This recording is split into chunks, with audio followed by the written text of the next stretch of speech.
The Nightingale and the Rose by Oscar Wilde. Read by Skinner McLean.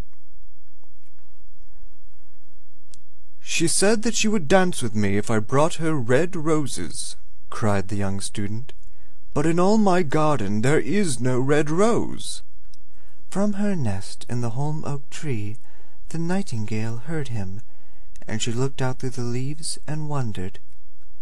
"No red rose in all my garden," he cried, and his beautiful eyes filled with tears. "Ah, on what little things does happiness depend! I have read all that the wise men have written, and all the secrets of philosophy are mine, yet for want of a red rose is my life made wretched." "Here at last is a true lover," said the nightingale. "Night after night have I sung of him, though I knew him not. Night after night have I told his story to the stars, and now I see him. His hair is dark as the hyacinth blossom, and his lips are as red as the rose of his desire. But passion has made his lace like pale ivory, and sorrow has set her seal upon his brow." "The prince gives a ball tomorrow night," murmured the young student, "and my love will be of the company. If I bring her a red rose, she will dance with me till dawn. If I bring her a red rose, I shall hold her in my arms, and she will lean her head upon my shoulder, and her hand will be clasped in mine. But there is no red rose in my garden, so I shall sit lonely, and she will pass me by. She will have no heed of me, and my heart will break."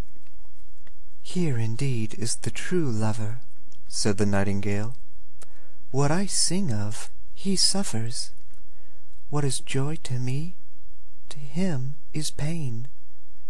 Surely love is a wonderful thing.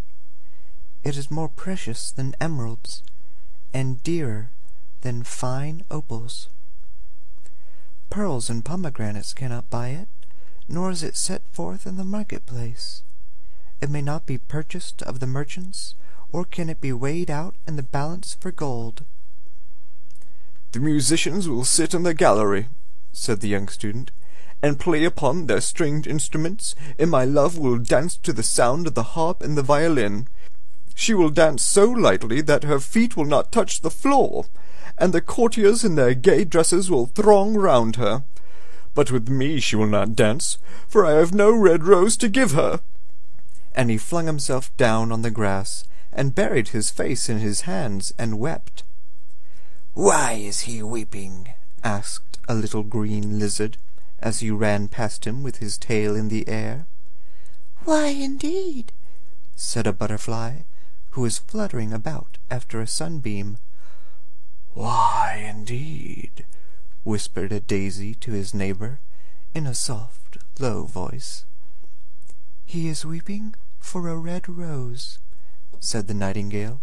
"For a red rose!" they cried. "How very ridiculous!" And the lizard, who was something of a cynic, laughed outright. But the nightingale understood the secret of the student's sorrow, and she sat silent in the oak tree, and thought about the mystery of love. Suddenly she spread her brown wings for flight, and soared into the air. She passed through the grove like a shadow, and like a shadow she sailed across the garden. In the center of the grass plot was standing a beautiful rose tree, and when she saw it she flew over to it, and lit upon a spray. "Give me a red rose," she cried, "and I will sing you my sweetest song." But the tree shook its head. "My roses are white," it answered, "as white as the foam of the sea, and whiter than the snow upon the mountain. But go to my brother, who grows around the old sundial, and perhaps he will give you what you want." So the nightingale flew over to the rose tree that was growing round the old sundial. "Give me a red rose," she cried, "and I will sing you my sweetest song." But the tree shook its head.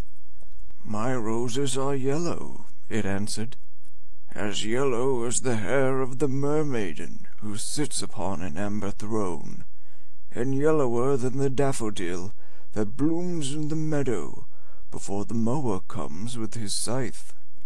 But go to my brother, who grows beneath the student's window, and perhaps he will give you what you want." So the nightingale flew over to the rose-tree that was growing beneath the student's window.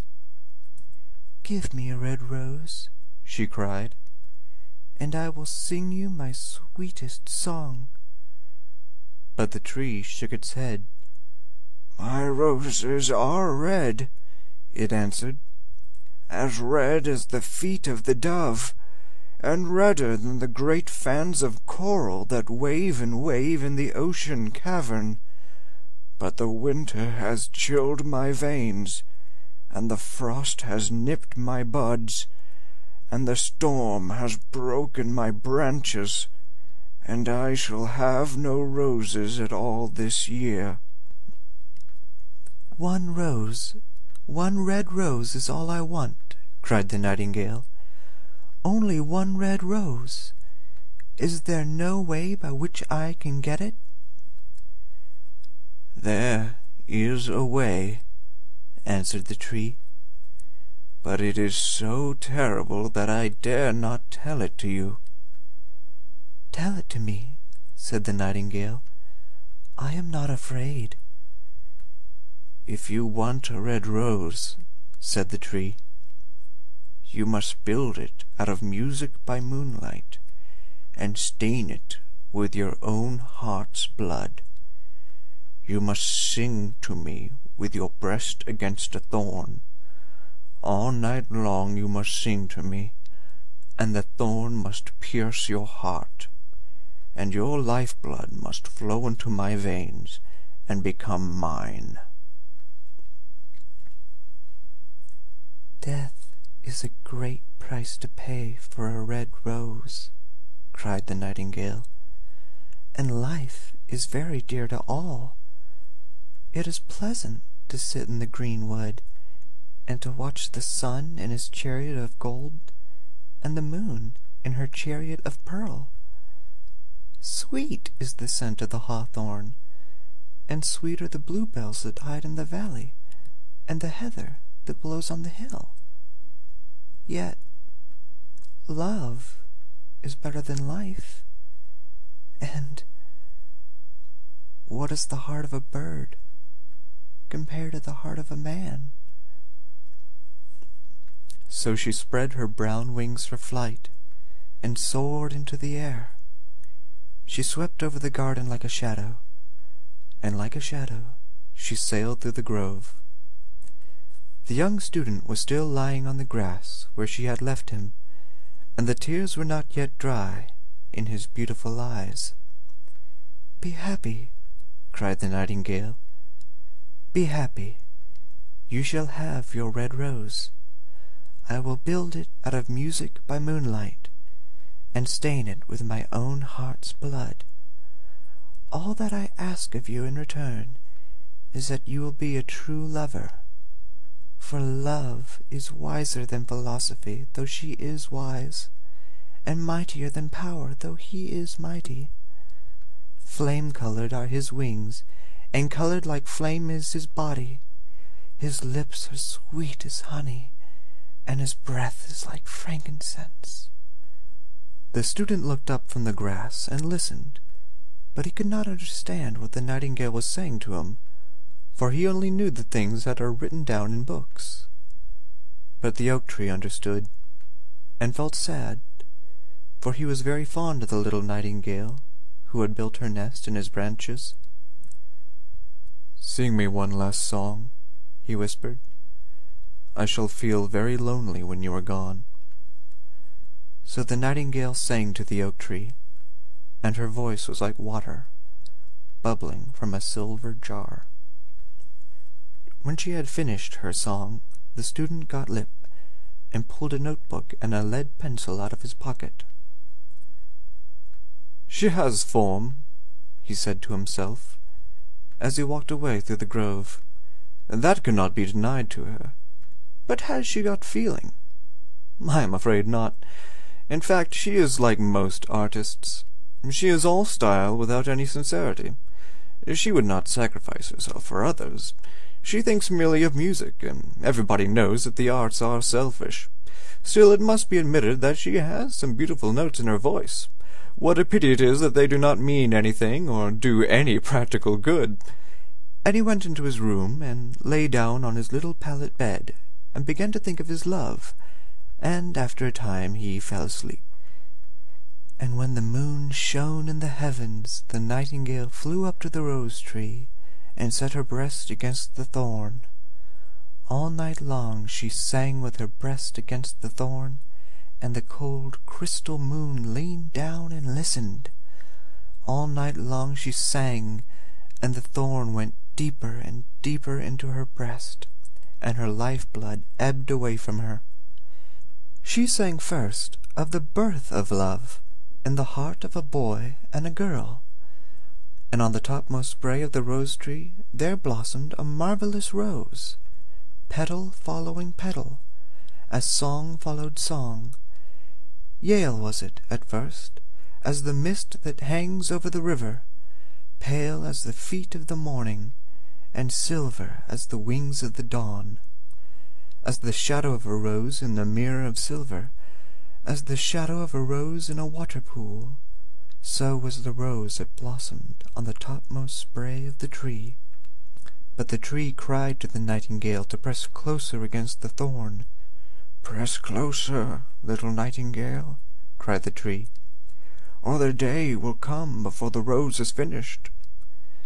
So the nightingale pressed closer against the thorn, and louder grew her song, for she sang of the birth of passion in the soul of a man and a maid, and a delicate flush of pink came into the leaves of the rose, like the flush in the face of the bridegroom when he kisses the lips of the bride. But the thorn had not yet reached her heart, so the rose's heart remained white, for only a nightingale's heart's blood can crimson the heart of a rose. And the tree cried to the nightingale to press closer against the thorn. "Press closer, little nightingale," cried the tree, "or the day will come before the rose is finished."